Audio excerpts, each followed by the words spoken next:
Thank you very much, Madam President, dear Secretary General, dear Madam Under-Secretary General, dear friends. Attacks on nuclear sites in the Islamic Republic of Iran have caused a sharp degradation in nuclear safety and security in Iran. Though they have not so far led to a radiological release affecting the public, there is a danger this could occur. The IAEA has been monitoring closely the situation at Iran's nuclear sites since Israel began its attacks a week ago. As part of its mission, the IAEA is the global nerve center for information on nuclear and radiological safety, and we can respond to any nuclear or radiological emergency. Based on information available to the IAEA, the following is the current situation at Iran's nuclear sites, which I offer as a follow-up to my most recent report to this Security Council. The Natanz enrichment site contains two facilities. The first is the main fuel enrichment plant. The initial attacks on the 13th of June targeted and destroyed electricity infrastructure at the facility, including an electrical substation, the main electric power supply building, an emergency power supply, and backup generators. On the same day, the main cascade hall appears to have been attacked using ground-penetrating munitions. Second facility at Natanz is the pilot fuel enrichment plant. It consists of above-ground and underground cascade halls. On the 13th of June, the above-ground part was functionally destroyed, and the strikes on the underground cascades halls were seriously damaging.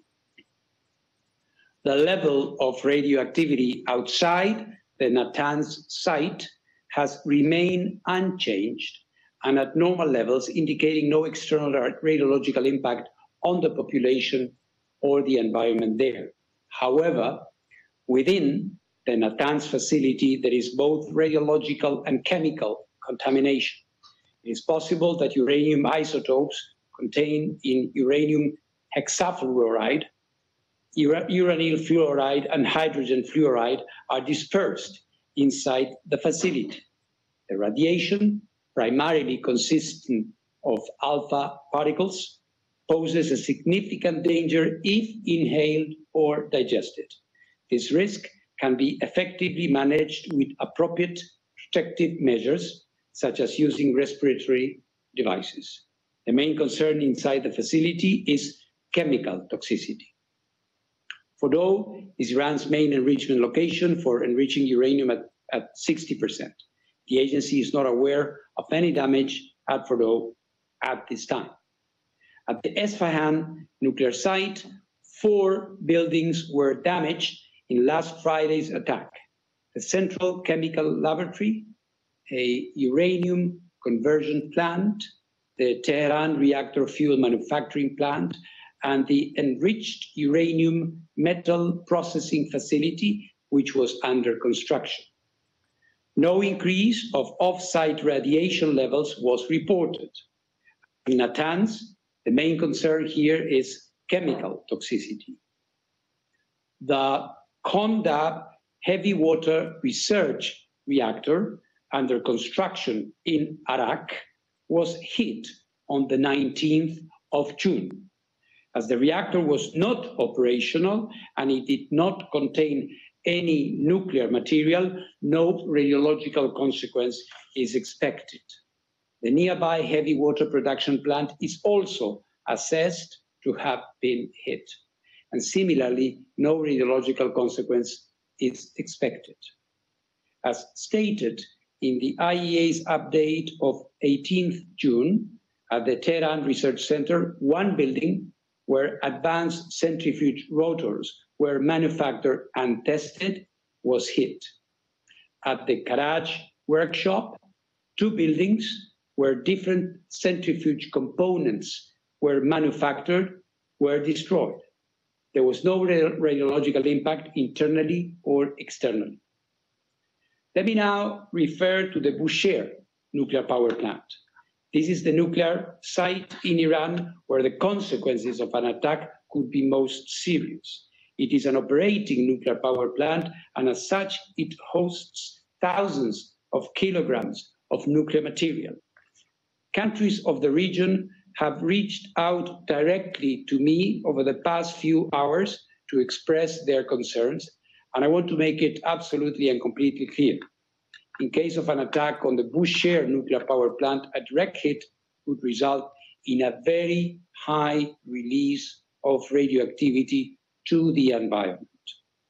Similarly, a hit that disabled the only two lines supplying electrical power to the plant could cause its reactor's core to melt, which could result in a high release of radioactivity to the environment.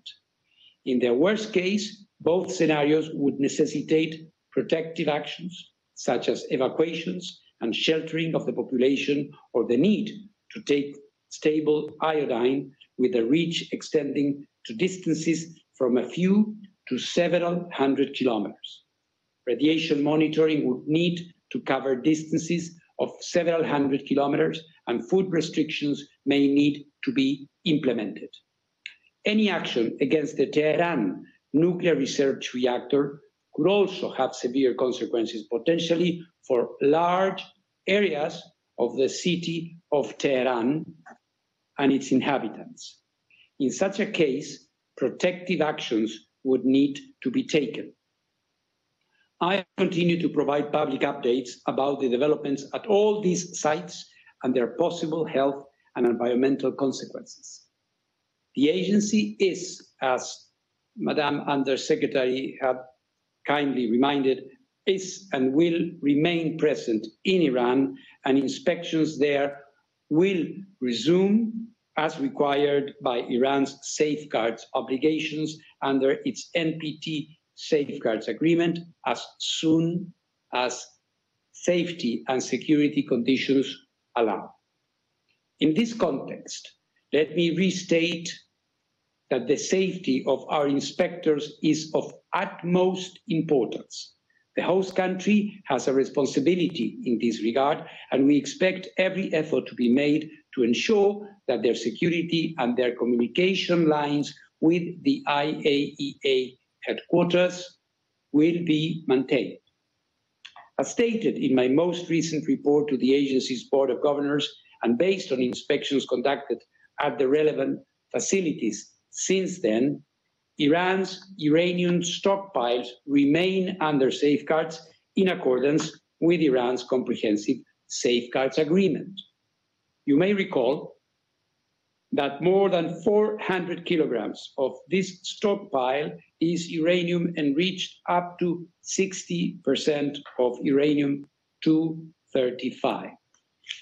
It is essential that the agency resumes inspections as soon as possible to provide credible assurances that none of it has been diverted.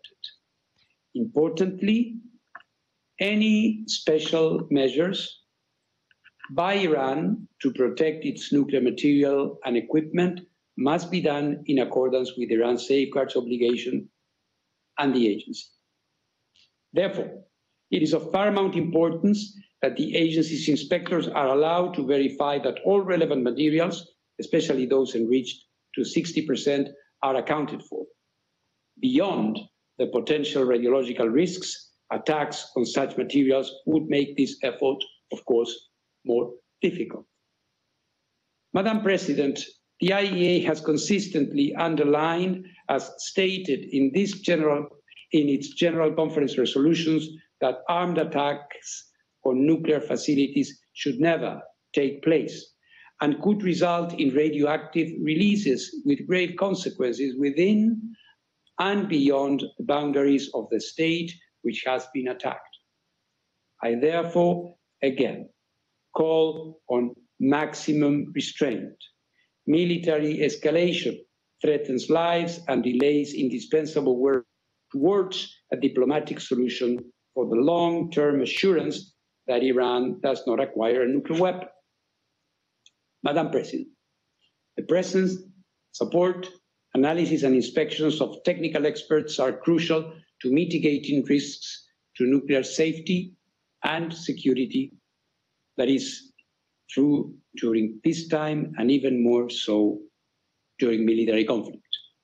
For the second time in 3 years, we are witnessing a dramatic conflict between two UN and IAEA member states in which nuclear installations are coming under fire and nuclear safety is being compromised. The IAEA, just as has been the case with the military conflict between the Russian Federation and Ukraine, will not stand idle during this conflict. As I stated in this chamber just a few days ago, I am ready to travel immediately and to engage with all relevant parties to help ensure the protection of nuclear facilities and the continued peaceful use of nuclear technology in accordance with the agency mandate, including by deploying agency nuclear safety and security experts, in addition to our safeguards inspectors in Iran, wherever necessary. For the IAEA to act, a constructive professional dialogue is needed.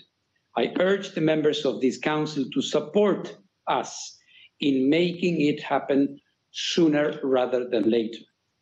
The IAEA must receive timely and regular technical information about affected nuclear facilities and their respective sites. I urge in this regard the Iranian regulatory authorities to continue a constructive dialogue with the IAEA Incident and Emergency Center, which has been operating 24/7 since the beginning of this conflict.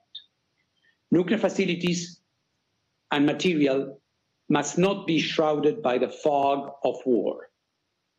Yesterday, there was an incorrect statement to the media by an Israeli military official that the Bushehr nuclear power plant had been attacked.